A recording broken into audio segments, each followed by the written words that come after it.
Hello, Serious Survivor here. In this video, we'll focus on things that will happen this year. The things that we'll discuss here are things that we already see taking place and things that we see on the horizon happening very shortly. By the end of 2021, the majority of the things we talk about in this video will most likely happen. And this can have a devastating toll on not just our nation, but the world as we know it. So let's get started. Number one, inflation. This is one of the first things we're going to see take place this year, as we already see it taking place. Depending on which area of the country you're in, it may not be as predominant as other areas. I know that in my current area, I do see the effects of inflation, and this is having a trickle-down effect.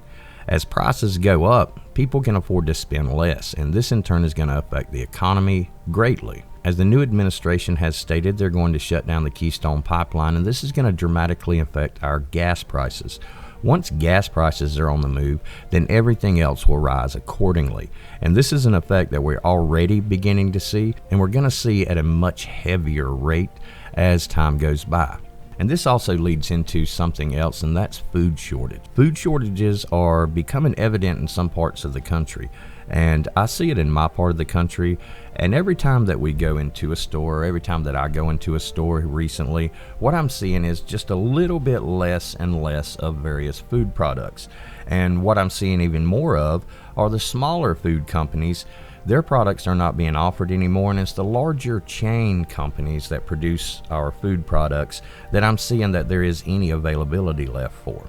And this is still dwindling too. If we do have to experience another round of lockdowns, which almost seems inevitable at this point, as most of the country is still in some form of lockdown, then we're going to start to see the food shortages become an actual food crisis. This is almost inevitable if we keep traveling the path that we're traveling. Number two, job loss and our economy moving back overseas. With the trade deals that were put into place over the last few years, we helped secure the economy, and we helped keep a lot of manufacturing here in the United States. And this is most likely going to change, and it's going to change very quickly. Because as our companies are locked down and trade restrictions are eased, we're going to see a surplus of goods from overseas being basically piled into our country. And it's going to make it extremely difficult for companies that are operating under very tight restrictions, which are most likely going to be replacing the looser restrictions that were set by the previous administration, and then dealing with scheduling the production of products during a lockdown. So this is going to be extremely difficult for American manufacturers to continue manufacturing, and that's going to that's going to create a vacuum in the market, and the overseas market, primarily most likely from China, will begin to flood our markets once again with very cheap products. And as inflation increases, then a lot of Americans are going to be looking for cheap products. It's just human nature, of course. But as these cheap products begin to sell better than the American-made products, then we're going to experience another recession or depression, and it's going to happen rather quickly. This isn't going to take 2 to 3 years to have a dramatic impact on the United States. It's going to happen before the end of this year and probably within the first few months. Number three, massive evictions and loss of homes. As we've seen through this last lockdown, that some states did put in place moratoriums on evictions, and they prevented people from being evicted from their homes if they were affected by the coronavirus lockdowns or by the virus itself. We can expect that to go away. The rental assistance that's proposed in the new legislation that's going to be before Congress before long with a new stimulus package contains $50 billion in rental assistance. But when we read the fine print, that's not $50 billion to you or me to help us pay our rent. It's $50 billion to the landowners, to the property managers, to the larger corporations that own the majority of those homes. So as the lockdowns continue, as our jobs begin to go overseas, then people are going to lose their homes, whether they're purchasing their homes, whether they have a second mortgage, third mortgage, no matter what the situation, or even if they're renting their homes, then people are going to lose their homes, and this is going to create a wave of homelessness in the United States, which once again is going to put a huge burden on government subsidies. And when government programs are stretched to their breaking point, then that's going to have an impact on the rest of society who isn't dependent on those programs at that point. We will have to pay for that one way or another. And one way we'll pay for that is number 4, higher taxes by the government. we can expect to see our taxes increase. Maybe not completely in one area. And what I mean is I don't expect to see income tax go up 30% more than what it already is. I don't expect that. But what I do expect is to see sales tax increase by a penny or two here or there. Property tax increase by a few percent. Car taxes increase by a few percent. Taxes on gasoline, taxes on tobacco products, taxes on alcohol, taxes on firearms and ammunition. These will all be increased, making the goods that we normally use much more difficult to obtain and to maintain. Higher taxes serve only one purpose, and that's to pump more money into the government. And the effect that it's going to have on the general population is going to actually reduce our spending, because we can't afford to spend as much since we're paying more in taxes, which will contribute more to increasing prices, inflation, and food shortages across the board. Number 5, the stock market will at some point this year plummet. And when we look at the stock market, it is at all-time highs due to the effects that we talked about in the first few sections here. Then I believe that we're going to see the stock market plummet. These businesses can only go on for so long operating with basically a loss. If they're not able to sell products because they're not able to manufacture products, then we're going to see our manufacturing companies, our manufacturing divisions being basically once again shipped back overseas. So there's a lot of concern this year about the stock market, but there are some things in the stock market that would be a worthy investment. And if we look at two of the biggest upcoming technologies, two of the biggest up-and-coming technologies that we have, and that's solar power and electric vehicles. A lot of people are familiar with Elon Musk, Tesla, manufacturing the electric vehicles, but the company that you really need to watch out for is Rivian. Rivian is funded by Google and Ford. This is a very big operation. They're opening a huge plant in Normal, Illinois, and they're going to open multiple factories, across the U.S. as time goes by. They're coming to market with an electric truck, and having the resources of Google and Ford pulled together to make this manufacturing process possible, then I would expect to see Rivian outpace Tesla probably 20 to maybe even 50 to 1, because Tesla already has a lot of scrutiny. This Rivian project, as one of the people that actually have worked on this project, I can tell you that it's coming along really well, and these vehicles are going to be very reliable. I'm not a salesman for them. I just was stating a fact there. So one of the things that makes it a good investment is not necessarily Rivian itself, but some of the components they use, and this is lithium to make the batteries. Another good investment, as we see the push for solar panels. Solar panels are coated with a silver coating, so the demand for silver is going to skyrocket. I was a gold dealer a few years back, a precious metal dealer, and we're just talking about 4 or 5 years ago, and I've already seen the price of silver go from less than $10 an ounce, or approximately $10 an ounce, to the current prices we see today, and that's a huge increase. Those are two good ways to secure your funds if you are into the stock market. The COVID lockdowns increasing.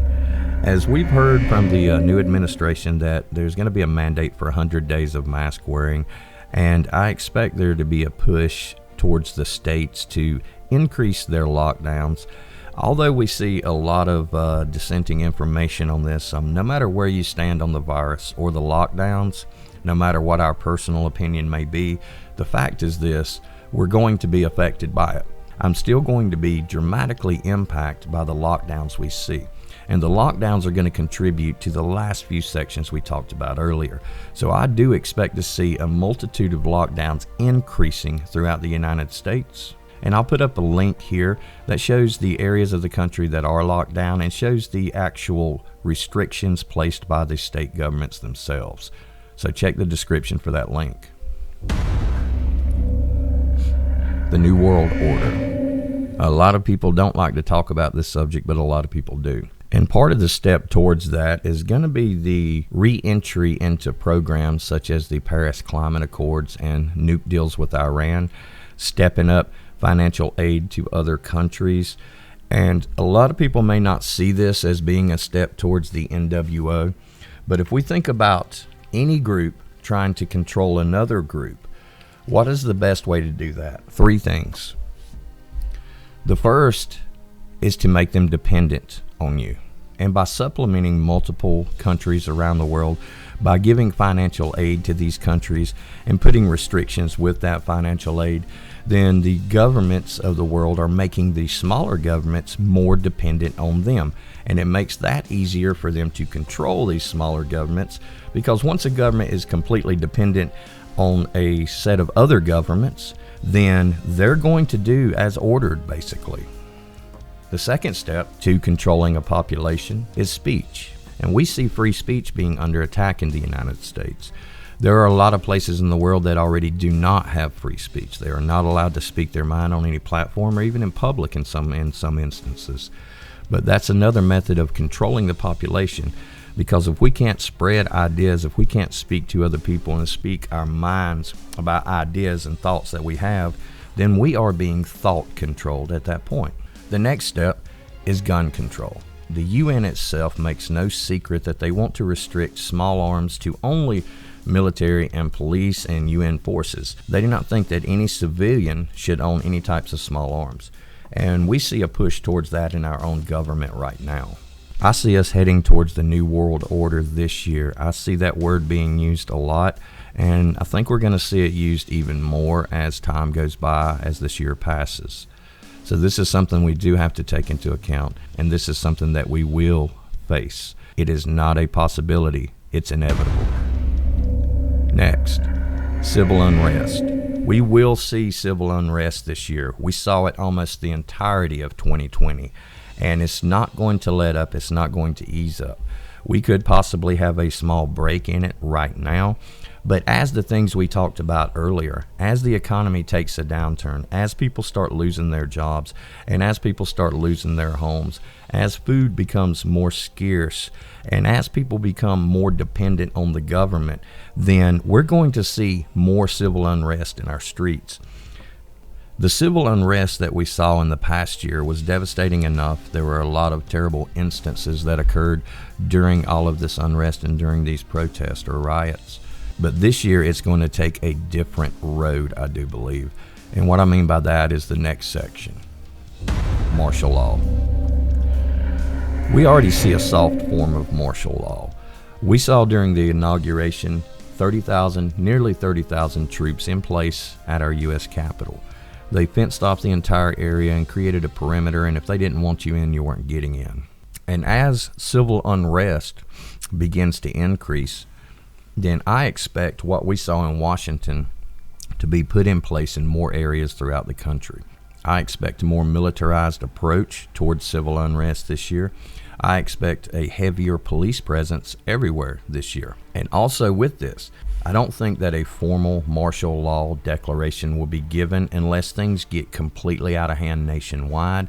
I don't think they'll do that. They'll find some other terminology to use. They'll call it protecting the people, something like that. But what this is going to do is it's going to put the military in place basically in every large city in the United States, and even some presence in the smaller cities. And this is the framework. We had talked in some previous videos about how taking over a country was like building a house. First you build the foundation, and the foundation is built with laws, regulations that are passed to make the public, to make the people more dependent on the government, and to take the people's power away and transfer more of that power to the government. And now with the mobilization of the troops that we saw, the foundation is set, and now the framework, the walls are being built. And these walls are being built to contain us and to keep us out of certain areas. If we don't have a voice and we're not allowed in certain areas to speak to certain people, then how will we ever get our points or our wants or our needs across to the government that is trying to control us at this point? These troops are already in place, and there will be more in place, and policing will become more aggressive and authoritarian. They'll implement laws and regulations that enable easier search and seizure of individuals, especially after January 6th. Now the attempt is being made to paint anyone who isn't a supporter of the new administration as a terrorist or an enemy of the state. And we know that that is simply not true. But in general, it doesn't matter if that's true or not true, because the party that is in complete power of our government at this point in time will make the rules. They will pass the laws, and they will enact anything to to maintain that power over the people. And the destruction of the middle class is the first step to that. Next, war. This is a subject that is always difficult to talk about because war is an unpredictable topic. No one knows truly if and when a war will actually start. But if we look at what's going on in the world and we look at some of the promises made by our government now to some of the countries overseas, we see the restrictions in Iran being basically lifted and rejoining the nuclear deal, which will allow them to produce certain amounts of enriched uranium. Iran already states publicly that they're producing enough to make nuclear weapons. North Korea has already stated that if the United States doesn't ease the restrictions on them, then they're going to develop long-range weapons that are capable of striking us in the U.S., and they do claim that they have some of them. The numbers have not been made public, but according to the leader of North Korea, they already have the capability to strike the United States. And we look at the aggression in the South China Sea. If we look back to the things we talked about first in this video, as America begins to decline, as our economy begins to decline, then of course we're not going to be able to spend the amount we want to spend for national defense. And that's something that was cut heavily during the last time that this new president served in office. Our military cuts at that point in time were extremely severe, reducing our military to where our standing military was at levels it was before Vietnam. So now we're going to see more of the same thing. If military spending is decreased, then that's going to make the aggressive nations of the world that want basically to dominate the world or dominate their general areas, that's going to make them more aggressive. That's going to enable them to do the things they've been talking about doing. I do believe that whether it is in the Middle East, whether it's in Asia, the South China Sea, we're going to see major military conflict this year. The U.S. Marines are now activating the 1st and 2nd Landing Divisions, and this is specifically aimed at the South China Sea. So this is something we're going to see, folks. This is something we're going to see coming up this year, is we're going to see military conflict, and the South China Sea is a very likely area that we could see that develop in. Although there are a lot of other hotspots, this is something that we're going to see this year. The last subject is EMP. An EMP is an electromagnetic pulse. I do believe it will be done if the countries that want to attempt to set off an EMP above the United States have the capability and could make it through our defenses. I do believe that there is a not possibility, but once again, a definite inevitability that they would do this. The statements have already been made. The rhetoric has already been spoken. An EMP would be a very devastating scenario. Most people will struggle to survive after an EMP because this will take down most civilian communications. It will take down the power grid. It will take down a lot of our infrastructure, making a lot of places dangerous just to inhabit at that point. So I believe an EMP is a distinct possibility. I do have a video on EMP and EMP survival that'll be out in the next few days, and I've been going very in depth on it, and I'm really studying the subject, so I want to make sure that it contains all the most relevant information and most helpful information for anyone out there who's attempting to prepare.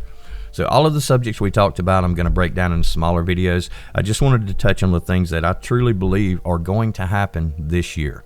And most of these, some of them are already happening. Most of them are very, very extremely likely, if not inevitable. So thanks a lot for watching. I hope you enjoyed the video. God bless. And Serious Survivor, out.